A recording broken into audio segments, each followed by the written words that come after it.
Hello dear friends, welcome to knowledge review classes. आप सभी को बता दूं, पोस्ट ऑफिस की वैकेंसी आ चुकी है और ये जो पोस्ट ऑफिस की वैकेंसी आई इसमें हर एक कैंडिडेट एलिजिबल है, चाहे आप फ्रेशर है या फिर एक्सपीरियंस, डजन मैटर।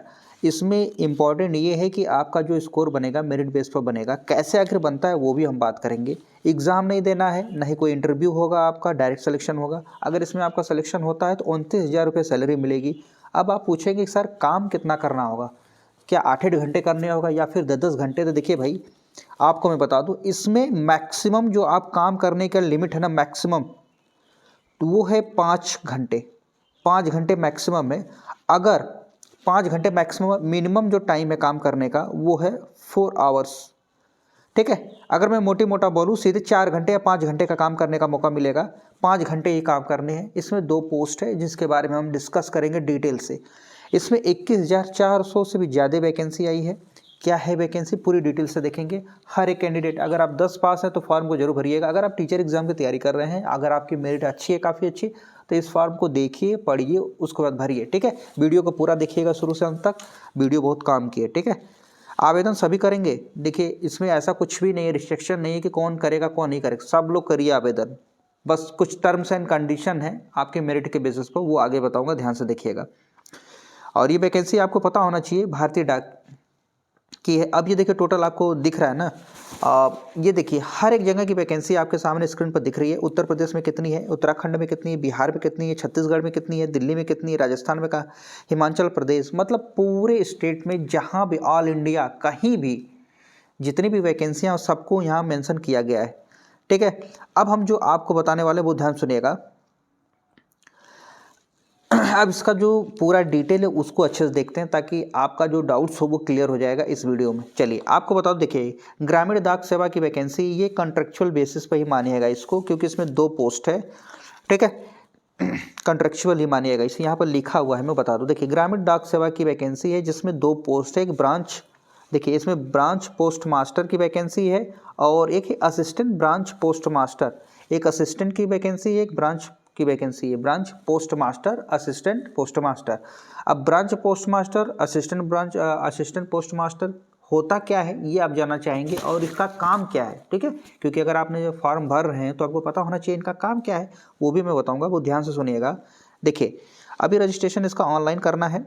रजिस्ट्रेशन कब से स्टार्ट है वो जान लीजिए। सबसे पहले देखिए, आपका फॉर्म भरना 10 तारीख से स्टार्ट हो गया है, 3 तक चलेगा। 3 मार्च तक आपका फॉर्म भरा जाएगा, 10 फरवरी से। और इन केस अगर फॉर्म में कोई आपका कुछ लगता है कि आपने कोई एरर कर दिया है तो 6 तारीख से फॉर्म ओपन हो जाएगा।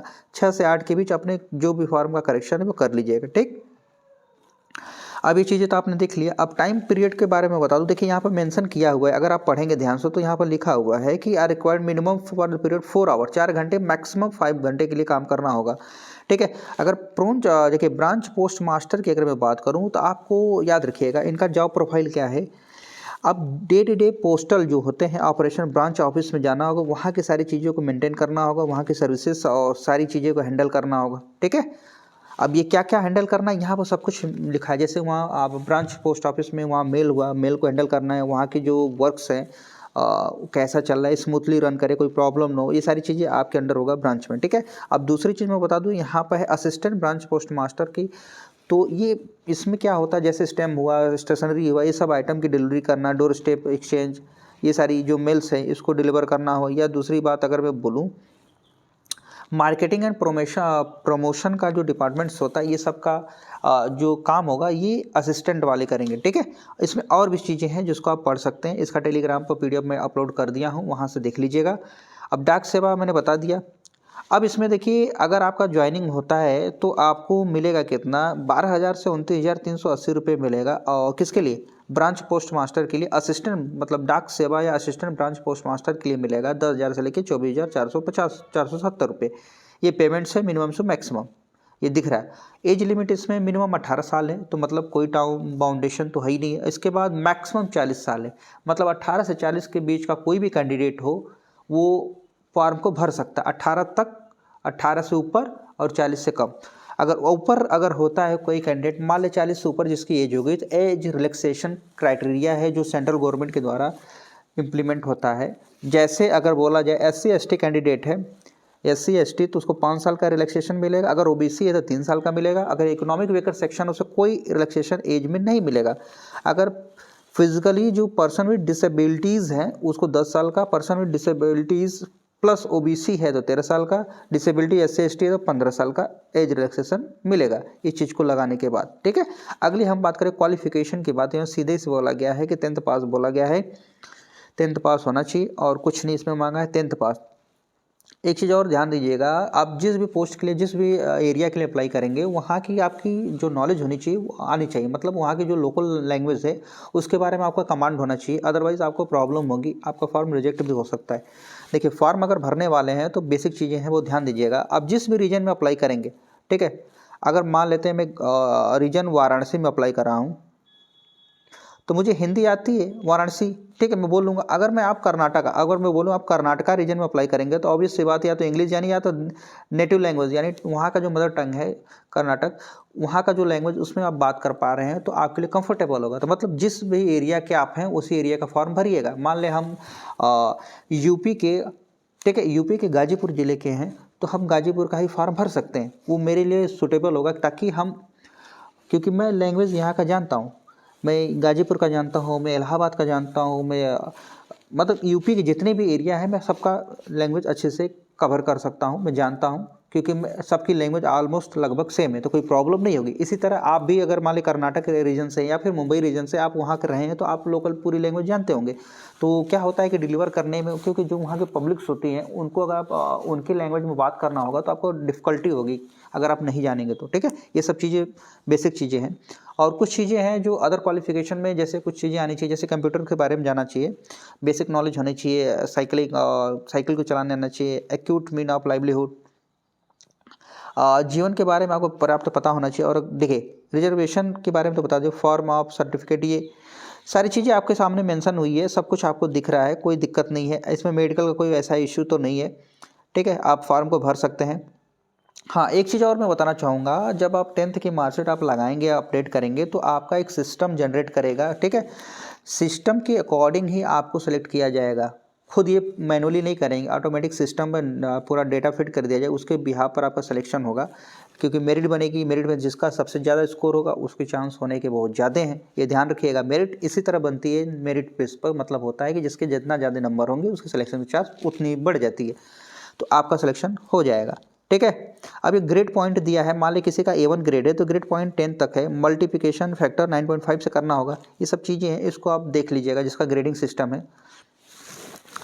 अब ध्यान से देखिएगा,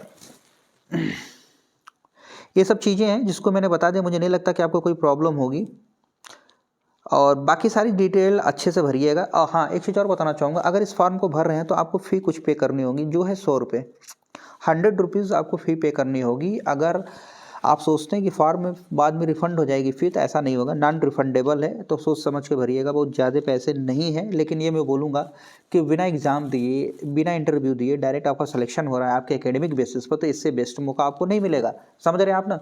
और सबसे महत्वपूर्ण बात ये है मेरे साइड से, मुझे इंटरेस्टिंग ये लगा कि अगर आप किसी भी एग्ज़ाम की तैयारी कर रहे हैं, किसी अन्य एग्ज़ाम की, तो आपके लिए समय मिलेगा, क्योंकि 5 ही घंटे मैक्सिमम काम करने का टाइम है, 5 घंटे से ज़्यादा आपको काम करना नहीं है। इससे बेस्ट क्या होगा, 5 घंटे तो आप इधर उधर निकाल देते हैं, सुबह उठेंगे 1 घंटा, फिर खाने में, फिर इधर घूमने में 4 से 5 घंटे निकल जाते हैं। तो इससे बेस्ट ऑप्शन आपके पास कुछ नहीं है, मौका है तो अप्लाई जरूर करिएगा, मैं यही कहूँगा, मैं बार बार कहूँगा। और बाकी जो SC ST कैंडिडेट है उनके लिए फ़ी है, फ़ी कुछ भी नहीं है, और फीमेल कैंडिडेट है उनके लिए भी फ्री है, 100 रुपये भी पे नहीं करने। अब इससे अच्छा मौका तो नहीं मिलेगा, तो अप्लाई जरूर करिएगा। बाकी सारी चीज़ें अपलोड करिएगा, ऑनलाइन करना है, पेमेंट भी ऑनलाइन करना है, इसके अलावा कुछ नहीं है। ये देखिए, वेस्ट रीजन, उड़िया, मतलब जिस रीजन के आप रहते हैं वहाँ की चीज़ें आपको पता होनी। जैसे आंध्र प्रदेश के हैं तो आंध्र प्रदेश या फिर यानाम, वहाँ के जो लोकल लैंग्वेज है तेलुगु, वो आनी चाहिए।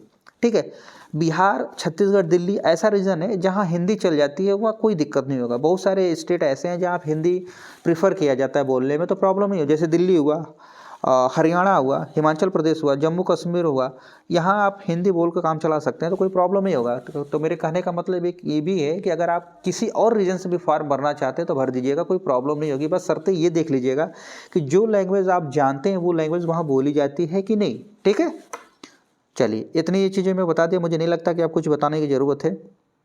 अगर आप SC/ST कैंडिडेट है तो ऑब्वियस सी बात है आपको सर्टिफिकेट देना होगा।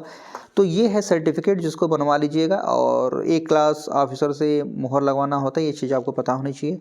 ठीक है, बाकी सारी डिटेल आपको PDF में मिल जाएगी, फटाफट जाइए उसको भरिए, और मिलते हैं आपके अगले वीडियो में। तब तक अपना ध्यान रखिए, स्वस्थ रहिएगा, मस्त रहिएगा, और वीडियो को जितना हो सके उतना लाइक करिए, शेयर करिए, सब्सक्राइब करिए। ठीक है, और कोई और किसी वैकेंसी की जानकारी चाहते हैं तो कमेंट्स करिएगा, हम जल्द ही वीडियो ला देंगे उस पर।